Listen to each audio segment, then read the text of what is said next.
talk about self-love. This is something that I only recently began to understand.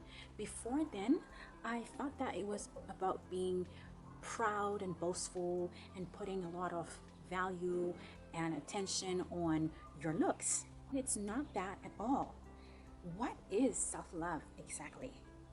It is about treating yourself right. It's about self respect and realizing who you are. The Bible in Psalms 139, verse 14, talks about how fearfully and wonderfully made we are.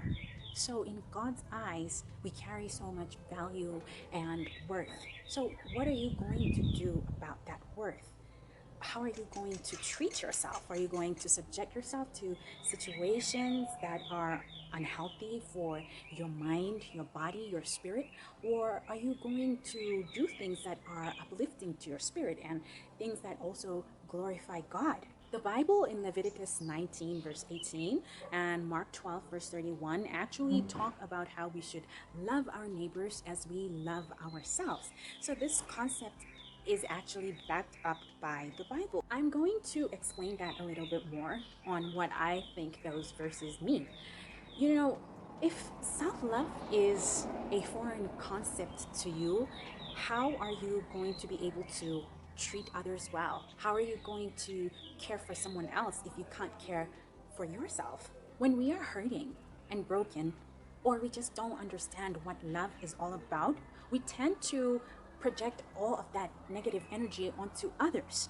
So it is so important to let God's love fill us, heal us, guide us on how to love ourselves as well as others. Love your neighbor as you love yourself really just shows some form of inseparability there.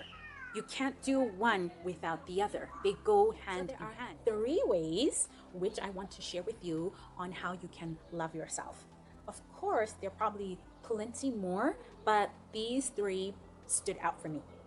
So the first point is identity. Where do you place your identity? If you let God establish who you are, you come to a place of self awareness where He sheds His light and His love on areas that need improvement. Maybe areas that are hindering you from being a healthier or better version of yourself in your relationships and just your daily interactions.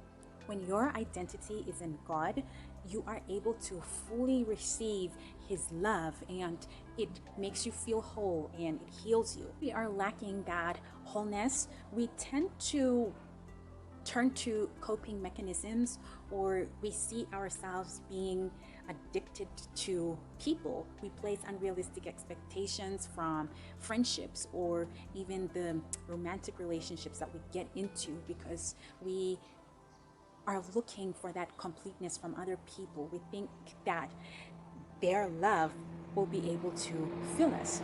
But that's completely impossible because self worth, self respect, and love comes from within. It comes from God. He places that within us. And those people cannot give us full or complete joy. So when we know who we are, then we're not looking for earthly things or other people to complete us. Second point is, now that you know who you are, how do you treat yourself? The things that you do, how do they complement your identity in God? Are you entertaining things or situations that harm your mind, your body, and your spirit? Or are you doing things that show that you are a daughter or son of the Most High King, that bring glory to your Father and that are beneficial to you, that grow you as an individual, that continue to add value to you? Third and final point is communication. Communication is something that is so vital in every relationship and even to you as an individual. How do you talk to yourself? Are you entertaining lies from the enemy that tell you that you're not good enough, that you're not worth much, that you are a failure?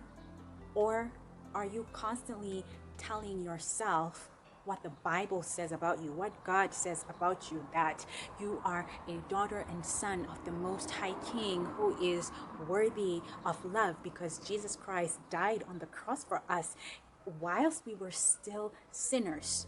Are you telling yourself that you are fearfully and wonderfully made? Are you telling yourself that you are here on this earth to glorify God with your life? That you have a calling and a purpose that is so big, that you mean and are worth so much before God? Because it is so important how you talk to yourself. If you are unable to communicate well with yourself, then how are you able to interact in a loving and healthy manner to other people? How are you able to be kind to others? So if in your head you're always telling yourself that you're stupid or you're not good enough, you're also going to project the same thing to others, calling others out of their names and doing all sorts of things that are completely unkind and not so loving. That's what I think about self-love. And if this is something new to you, I hope you can learn more about it and read more verses about what the Bible says, and that you can start applying it in your life.